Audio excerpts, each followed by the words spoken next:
Hallelujah. Praise Jesus. Greetings to you in the name of the Lord Jesus Christ. And let grace and peace be multiplied in your life according to the knowledge of our Lord and Savior Jesus Christ. So let us praise Him for maybe 30 seconds because He is a living God and all the blessings that God has done in our life through our Lord Jesus Christ. So bless Him. Let us exalt His name. Let us glorify His name because He is the one true living God who is to be worshipped and adored. So let us open our mouth and hearts. Let us open our hearts, and with this mouth we exalt His name. Hallelujah, Lord. There is no one else like you, Lord. You are the King of kings and you are the Lord of lords. Jesus, you are the Most High God. There is power in your name, Lord Jesus. And there is power in your word, Lord. Exalting your name, the name above every name. Psalm 138 verse 2 says, I will worship toward your holy temple and will praise your name. For you have magnified your word above every other name. Thank you, Lord, for your word and for your spirit, Lord. We praise you because of your mighty acts. And we thank you, Lord, for giving the life on in the spirit so that we live your life. Just as Paul said, I have been crucified with Christ, and it is no longer I who live, but Christ lives in me. And the life that I am now living, that is the life that is I am now living in the faith of the Son of God, which gave Himself for me. Yes, Lord, we are living your life on this earth. That's why we want to praise you, thank you, and we want to worship you in spirit and in truth. We bless you, Holy Father, and bless the Lord of my soul, and forget not all His benefits.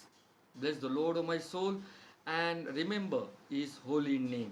Thank you, Lord. You are holy, Lord. Your name is holy. And we thank you for this time that you have given to us, Lord. I would like to thank Pastor Thomas Philip, who is a man of God, servant of God from Royal Crest Army, and all the team members. I would like to thank you for giving me this opportunity to speak on their page. Thank you, Lord, that uh, with this today's message, Lord, I believe there will be great change and transformation in their life. So I pray, Lord, to open their minds and hearts, Lord. Let their hearts be receptive, minds be renewed, and we believe, Lord, that our life will never be the same again. Holy Spirit, move in our midst. We give full freedom because your words are spirit and life. Believing, Lord, that after hearing the word, they will be the doers of the word. Thank you, Lord, for blessing all of us who are joining with me on the social media. And let us go into the word of God. I would like to share today on perfect measure, which is also called the perfect measure of Christ. So let us understand from the Bible as we go into the teachings of Christ. Malachi chapter 4 verse 1 onwards. For behold, the day comes that shall burn like an oven, and all the proud and arrogant, yes, and all that do wickedly and are lawless, shall be stubble. The day that comes shall burn them up, says the Lord of hosts, so that it will leave them neither root nor branch. But unto you, who revere and worshipfully fear my name, shall the Son of Righteousness arise with healing in his wings and his beams, and you shall go forth and gambol like calves released from the stall and leap for joy. So now we see here, verse 2 it says, but unto you who revere. So if we who revere and worshipfully fear God's name, that means he says, shall the Son of Righteousness arise with healing in his wings. So we must know that who is the Son of Righteousness. Son of Righteousness is Jesus Christ. Amen. Verse 3, Malachi chapter 4 verse 3. And you shall tread down the lawless and wicked, for they shall be ashes under the soles of your feet. In the day that I shall do this, says the Lord of hosts.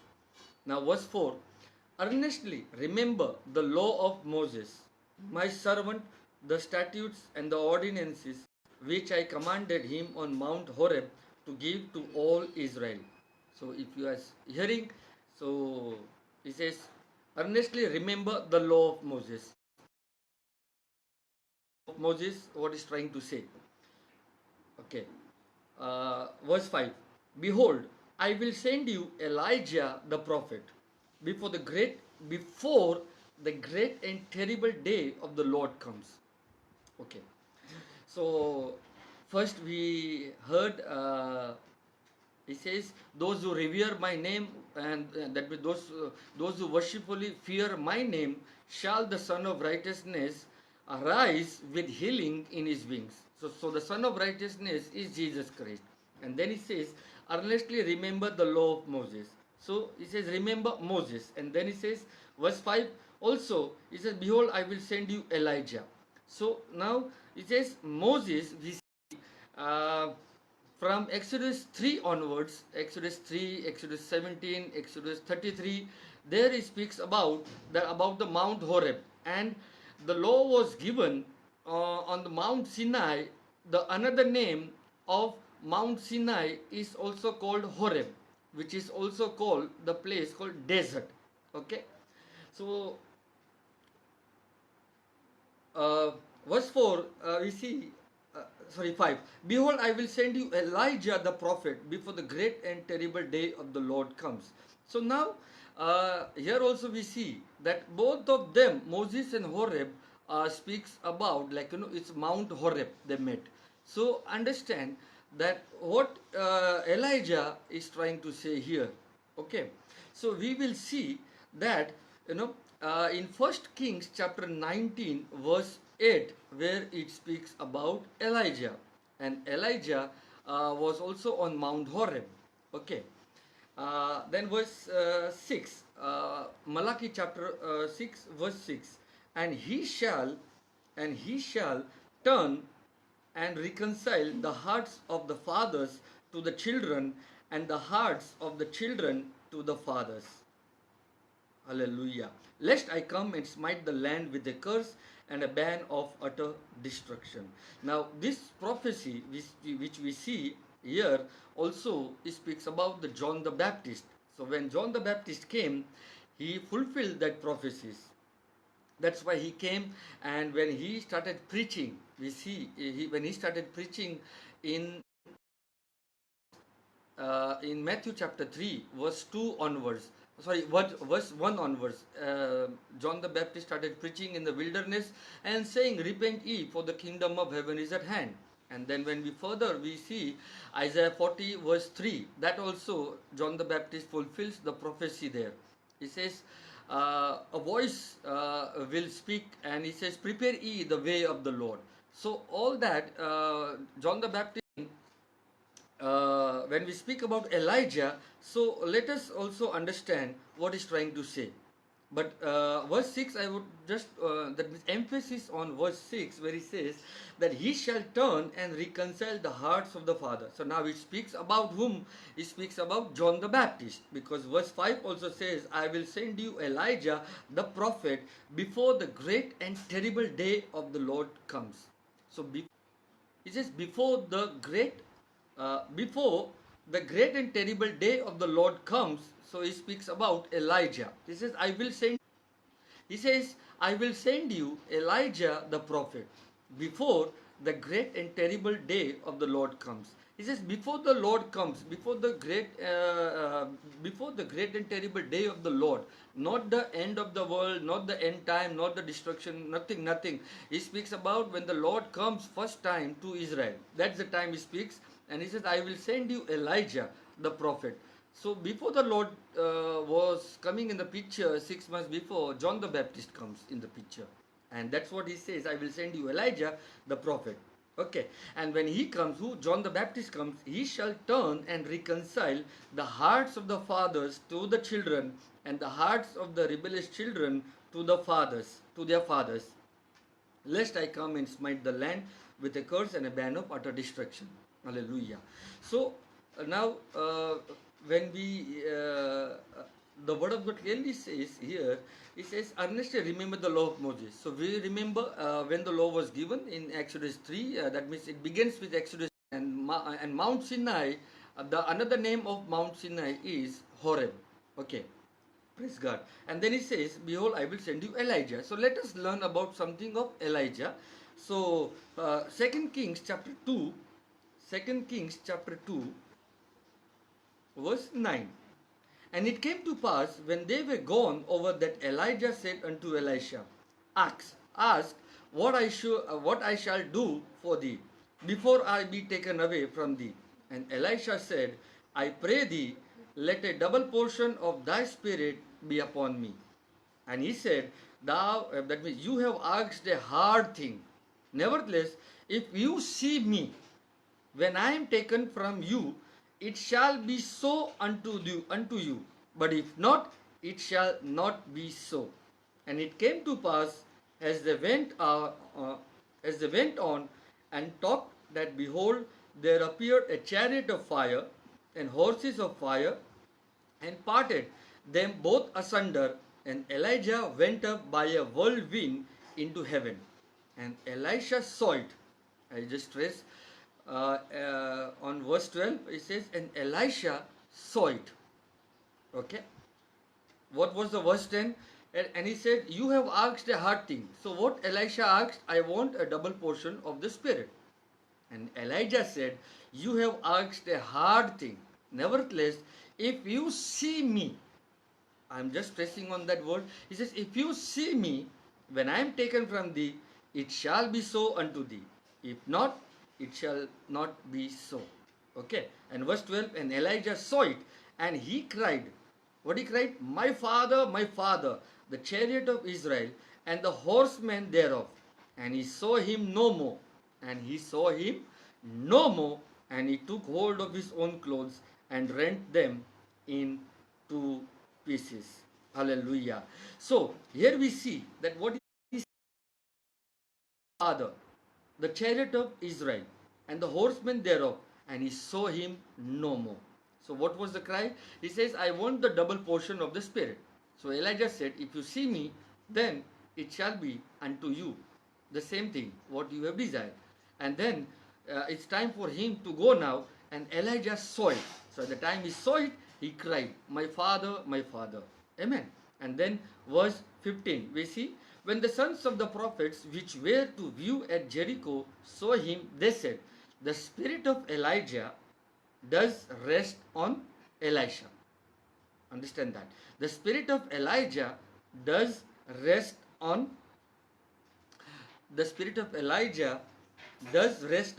Elisha, and they came to meet him and bowed themselves to the ground before him. Now, when we hear this in 2 Kings 2, now in past times also and now also, we are hearing lot of about the father and the children. Okay, the father and the children. We must have, I'm not saying no, but understand, children don't get their fathers. You know, when the babies are small, they don't cry for fathers. But we have to understand the father gets the children. Hallelujah. So that children don't get fathers, but fathers get children. Hallelujah. Now, this was a time when, we see Elijah calling fire from heaven and destroyed the prophets of Baal, and now Elijah is running away from Jezebel, and the Ahab's wife Jezebel wanted to destroy him, and he runs away. So God tells him now, that means God himself said, anoint Elisha. Hallelujah. God tells Elijah. Are you getting this? So I must understand, the fathers get the children. Hallelujah. Children didn't get fathers. Okay. So please be with me so that as we go a little further, we can get the understanding. Amen. And that's why we see, today, they have many have centralized this doctrine about the father and the children, about the father and the son. Instead of centralizing, the doctrine of Heavenly Father and the Christ. Amen. Because when, example, when Peter was asked, or when the disciples were asked, like, who do you men say that I am? So some that the disciples said, that means you are Jeremiah, you are Isaiah, you are one of the prophets. But Jesus asked again, who do you men say that I am? So Peter said, you are the Christ, the Son of the living God. So he says, you are the Christ, the Son of the living God. And Jesus has to say, flesh and blood has not revealed this to you, but my Father who is a spirit in heaven has revealed this to you. So flesh and blood has not revealed this to you, but my Father who is a spirit has revealed this to you. So Peter got this revelation about Jesus is the Christ. That's why he said, you are the Christ, the Son of the living God. Amen. That means Christ meaning the Son. And that's why when you become the Son of the Almighty God, He becomes your Father. And that's why there has to be how, that means centrality should be the Heavenly Father, and you being a son. You are a son. Amen. That's why you are Christ person on the earth. And that's why Father wants the Son. And that's why we will see further that what the Lord is trying to teach us. Matthew chapter 11, verse, Matthew chapter 11,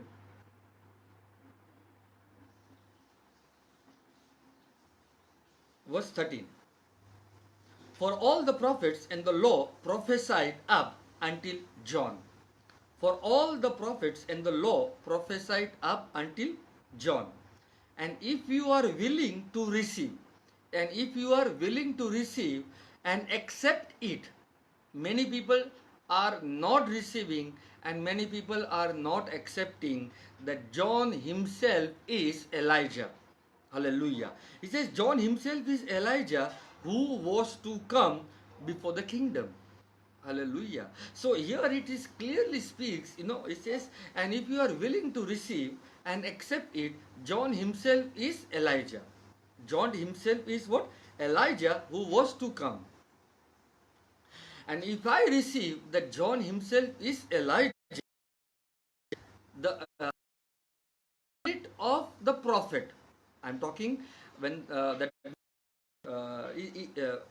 we heard in Malachi chapter 4 that Elijah will come. Are you getting this? So Elijah, many people understanding is Elijah will come in the end. No, Elijah came. That's why here we see that if you are willing to receive and accept it, John himself is Elijah. So the spirit of the prophet Elijah came upon John the Baptist. Hallelujah. And that's why we see here that if I receive, then everything will be that means that confusion will be ceased. That means I will be set free. And still many people are waiting for Elijah to come. One of the sect also is waiting for the Elijah to come, because that's why Jesus has to say, if you are willing to receive and accept it, John himself is Elijah. And verse 15 says, he who has ears to hear, let him be listening, and let him consider and perceive and comprehend by hearing. So we must. So if I am listening, the Spirit of God will reveal to you that John himself is Elijah. Are you getting this point? And that's why we see here, that the spirit of the prophet was upon John the Baptist, and the spirit of the prophet Elijah was upon John the Baptist. Amen. So let's go a little further. Isaiah chapter 11. Isaiah chapter 11, verse 1. And there shall come forth a shoot out of the stock of Jesse, David's father, and a branch out of his root shall grow and bear fruit. Okay, so this prophecy speaks about our Lord Jesus Christ. It says, there shall come a shoot out of the stock of Jesse, and a branch out of his root shall grow and bear. Even it says in Isaiah, Matthew, also Jeremiah, it says the branch will come. And that's what is speak. This prophecy is of our Lord Jesus Christ. Verse 2, and the Spirit of the Lord shall rest, and the Spirit of the Lord shall rest upon him. So, when Jesus Christ came, so the Spirit of the Lord rest upon him. So, first is the Spirit of the Lord shall rest upon him, the Spirit of wisdom, the Spirit of understanding, the Spirit of counsel, the Spirit of might, the Spirit of knowledge, and the Spirit of the fear of the Lord. So, all these rest upon Jesus Christ. That's why the branch, the branch will come from the root of Jesse. Hallelujah. From the stock of Jesse. Amen. So let's go a little further. Now, Matthew chapter 23, verse 9.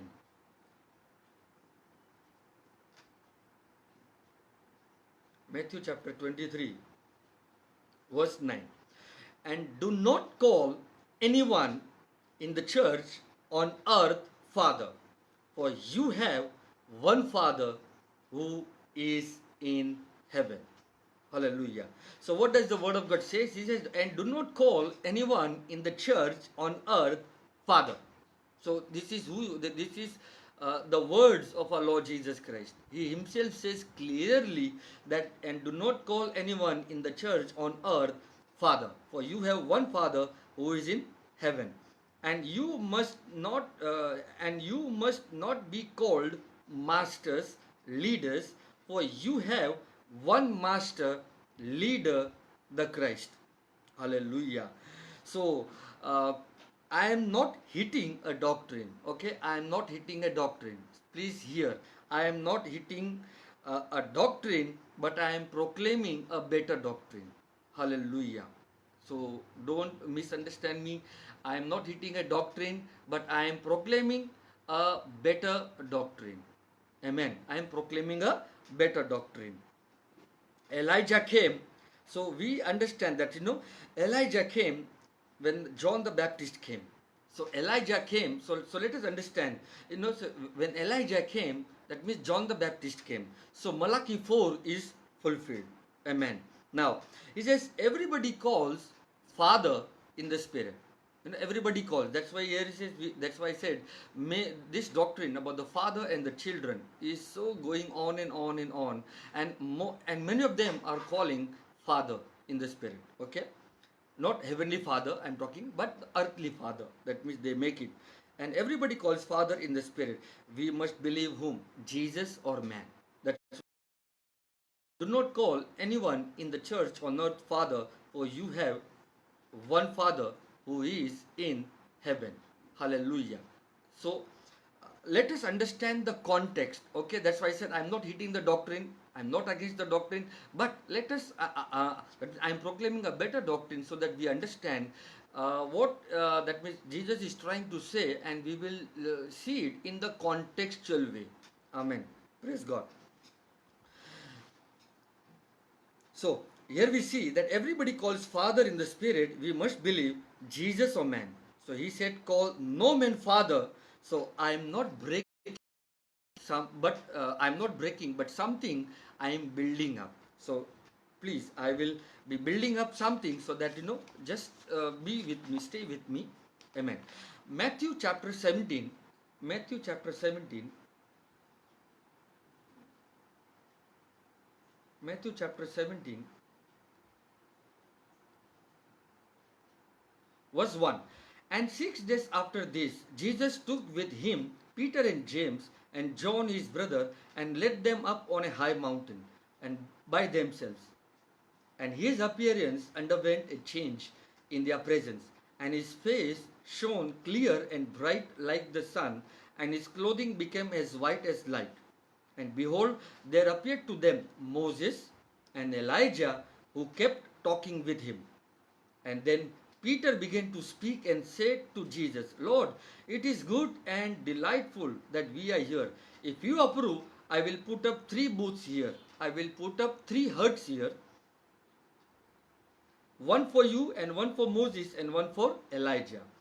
While he was still speaking, behold, a shining cloud overshadowed them, and a voice from the cloud said, "This is my son, my beloved, with whom I am delighted. Listen to him." Now we know this story, and we know most of the stuff where that means Moses and Elijah, they both were seen with Jesus. And we know that Moses represents the law and Elijah represents the prophet. And John the Baptist, we heard also, it says all the law and the prophets prophesied until John the Baptist. Okay? Now, Moses represents law and Elijah represents what? Prophet.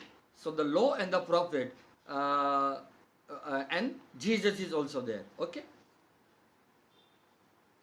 When Peter just began to speak and said to Jesus, "Lord, it is good and delightful that we are here. If you approve, I will put up 3 booths. I will put up 3 huts, one for you, one for Moses, and one for Elijah." So while he was still speaking, behold, a shining cloud overshadowed them, or composed of light.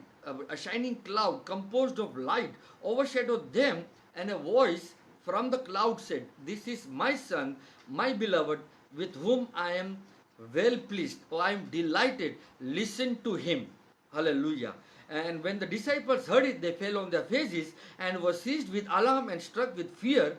But Jesus came and touched them and said, "Get up and do not be afraid." And when they raised their eyes, they saw no one. Hello. They saw no one but Jesus only. Hallelujah. So what the Lord is trying to teach us, he says, now the law and the prophets were prophesied until John the Baptist. And now Jesus is appearing on the Mount of Transfiguration with Moses and Elijah, and there it says, that they both of them disappeared. In other words, the law and the prophets, everything what was spoken about me, I will be the fulfillment, and I am the Messiah. I will take everything what the law said, what the prophet said. And that's how we see that both of them disappeared, and then only who left? When they raised their eyes, they saw no one. They saw no one but Jesus only. Amen. And that's why, what was the voice? It says a voice came from the cloud.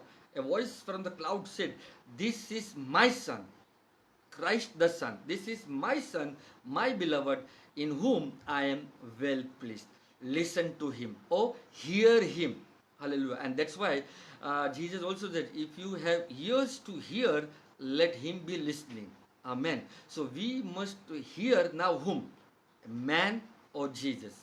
That's why Jesus says, "Call no man on this earth a father." So when Jesus says, then we must hear whom? That's why we have to hear Jesus Christ. And Hebrews chapter 1, let us go to Hebrews chapter 1. Hebrews chapter 1. Hebrews chapter 1 verse 1 and 2. In many separate revelations, each of which set forth a portion of the truth. So in many separate revelation, there was a portion of the truth, and in different ways God spoke of old to our forefathers in and by the prophets. So understand that God spoke through the prophets and those words were the portion of the truth.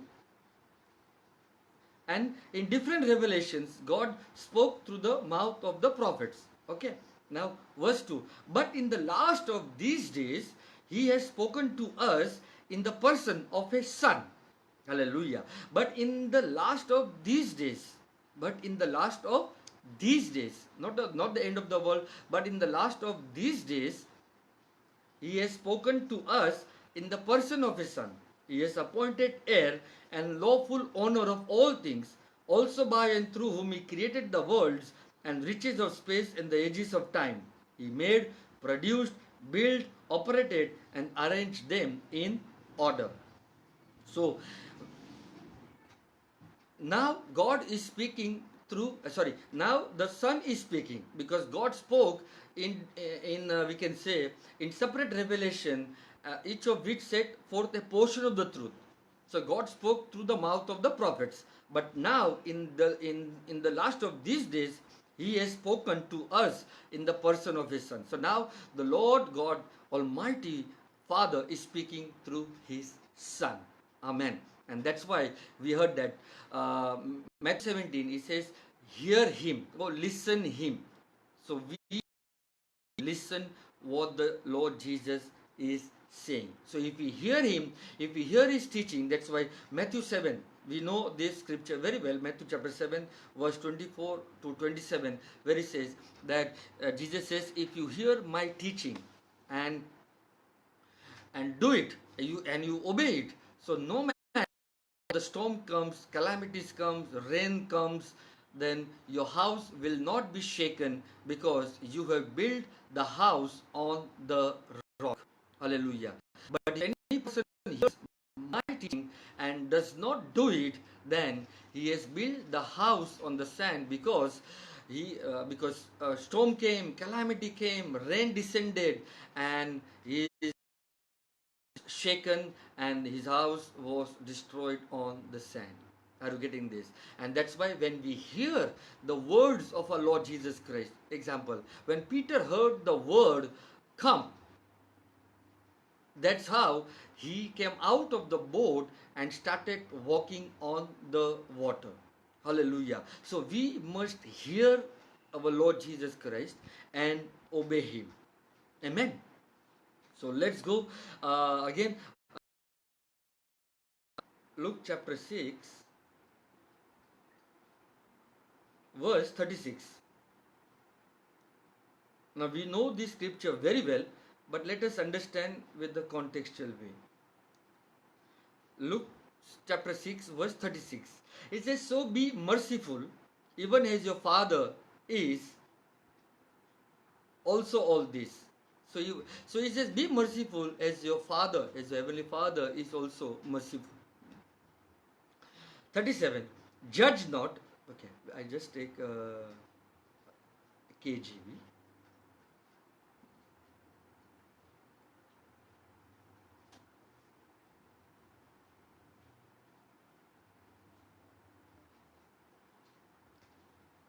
Be ye therefore merciful, as your Father also is merciful. 37. Judge not, be judged. Condemn not, and you shall not be condemned. Forgive, and you shall be. 38. Give, and it shall be given unto you. Good measure. It says, give, and it shall be given unto you. Good measure, pressed down and shaken together, and running over. And running over shall men give into your bosom. For with the same measure that you meet withal, it shall be measured to you again. Hallelujah. Now this scripture, many they take, in finances, but it does not speak on finances. Okay. It says, give, and it shall be given unto you. Good measure, pressed down, shaken together, and running over shall men give into your bosom. For with the same measure that you meet withal, it shall be measured to you again. And he spoke a parable unto them. Can the blind lead the blind? Shall they not both fall into the ditch? And verse 40, the disciple is not above his master. The disciple is not above his master. But every one that is perfect shall be as his master. So what the Lord, that means word, is trying to teach us here is, he says, the context is, he says, for with the same measure that you meet withal, it shall be measured to you again. Okay, that we will see in the further. And he spake a parable unto them. Can the blind lead the blind? Shall they not both fall into the ditch? The disciple is not above his master. The disciple is not above his master, but everyone that is perfect, shall be as his master. So what is trying to say here, that in we see Matthew chapter 5 verse 48, it also says, be ye perfect as your father in heaven is also perfect. Okay, so so what he's trying to say is that the Lord is teaching us that we must go to perfection, because it says be ye perfect. Why? Because as your father uh, as your father in heaven is also perfect. And Hebrews 6:1 speaks about, he says, let us go on towards perfection. So a disciple is not above his master, but everyone that is perfect shall be as is master. So if I am heading towards perfection, that means I shall be like my master. Amen. So what that means, the Lord is teaching us here. He says, let us go towards perfection and living the elementary teachings of Christ, and let us go on to perfection. So as your Father in heaven is perfect, so you also be perfect. Are you getting this? And let us go a little further, so that as I will come across many things in contextual way. Okay. Psalm 23 verse 1, we know the Lord is my shepherd and I shall not want. But verse 5 he says he will prepare a table before me in the presence of my enemies, and my cup runs over. So we heard the scripture, he says what? My cup runs over. So here he says, give and it shall be given unto you, good measure, pressed down, shaken together, and running over. So running over, he says, my cup runs over all, and he will anoint my head with oil. Hallelujah. And when the word is speaking about perfection, because here we see, be ye perfect as your heavenly Father in heaven is perfect. So God wants us to take us into perfection, into maturity, so that we understand. Okay, what is God's plan and purpose, we see. Okay, Romans chapter 8. Romans chapter 8 verse 29.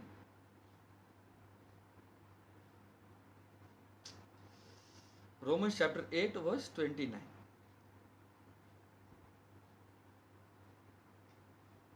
Romans chapter 8 verse 29.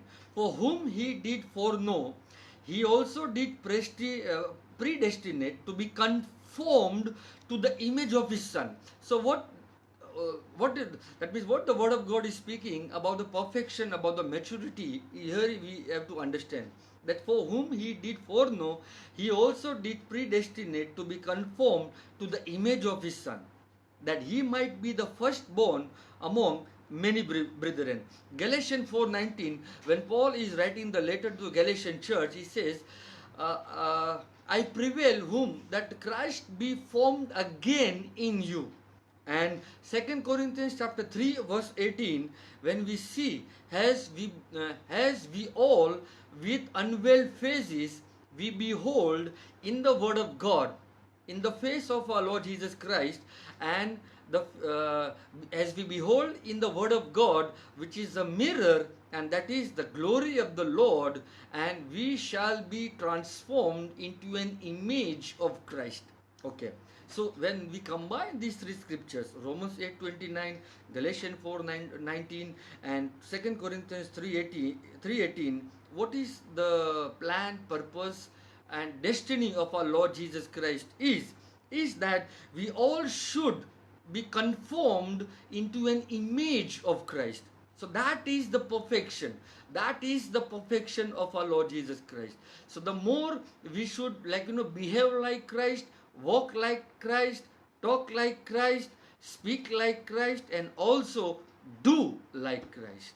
Amen. And more we understand that what is the plan and purpose. Everybody will say, Jeremiah 29, everybody speaks about it. God has a better plan. God has a great plan. But I would like to tell you, the ultimate plan and purpose of God the Father is that He wants to make us. That means He wants to be like conformed into an image of Christ. Hallelujah. So that we on this earth be the Christ person and doing signs, wonders, and miracles, preaching the kingdom of God and making disciples of all nations. And that's what we take every person into perfection, every person into maturity. And that's why we heard in Hebrews 6 says, let us go on to perfection. So I must understand the advanced teachings of Christ. Are you getting this? The elementary teachings we have crossed, we have done it. And that's why now we have to head towards perfection. And in that perfection, in that maturity, many truths will come, many things will come of, we can say the truth, especially deep truths will come. And we have to obey the truth, we have to accept the truth, and we have to go by the truth. Many times what we believe, we have to cancel those things so that we can go more and more deep teachings of Christ. That is the maturity level. And that's what here we see Romans 8:29, the destiny of each and every person is that God wants us to be conformed into an image of Christ. Hallelujah. So that we can talk like Christ, work like Christ, behave like Christ, and do like our Master. Hallelujah. So I will just as we heard before, those other scriptures also, Luke 6, that means 38, the measure you, what do you say? Okay, let's read a little bit.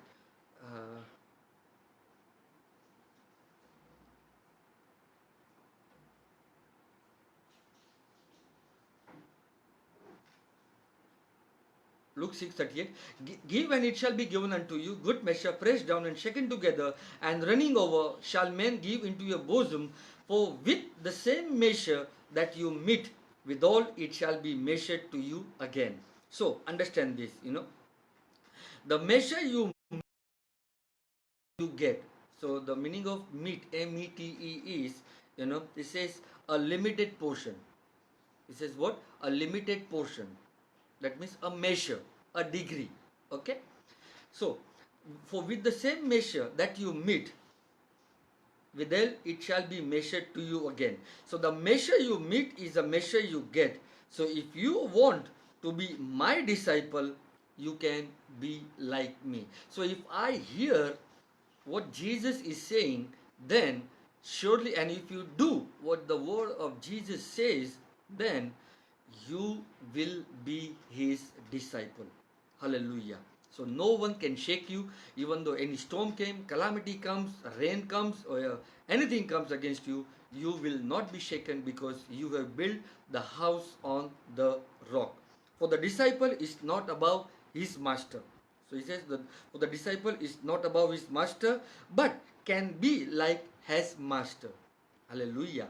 So and that's why God wants everyone should be like his master. Amen. So if you are perfect, you will be like the master. So if I am perfect, I will be like the master. So Jesus says, be thou perfect as your Father in heaven is perfect. So do not call any man on earth Father, for if you call him Father, that is the measure that you are meeting yourself with. Hallelujah. So if I call anyone Father, then I will receive the measure from that Father or that man of God from him. Understand that. I will repeat again. Be then perfect as your Father in heaven is perfect. So do not call any man on earth Father, for if you call him Father, that is the measure. That is the measure that you are meeting yourself with. That is the only measure you will get. So that is the only measure you will get. So if I call, that means my spiritual father, Father, I will get what the measure he has. Hallelujah. But I will call, but if I understand, further we will see, further we will see. So when John the Baptist came, he fulfilled the story of the father and sons. Hallelujah. So when John the Baptist came, he fulfilled the story of the father and son. I will just close here because I have just lot to say. I will take it in the another session. So please wait for my another session and get the understanding of the word, and you will be set free. I would like to pray for you, Father, in the name of Jesus. I pray, Lord, those you have heard, Lord, let they bless, Lord. Let they hear you, O Lord Jesus, Lord. You have spoken in the past with all the prophets, but now, Lord, you are now you are speaking through your Son. So we want to hear you, Lord. We want to hear you, Lord, so that we obey your word, Lord, and do it according to your word, Lord. I speak blessings, welfare, peace, happiness, joy in your life, and resurrection power of Jesus, resurrection life of Jesus flow in your mortal body, bringing health and restoration. Thank you, Lord, for blessing them, healing them, Lord. And the grace of our Lord Jesus Christ, the love of God, and the fellowship of the Holy Spirit be with you all. Amen. So God bless you, and Jesus loves you.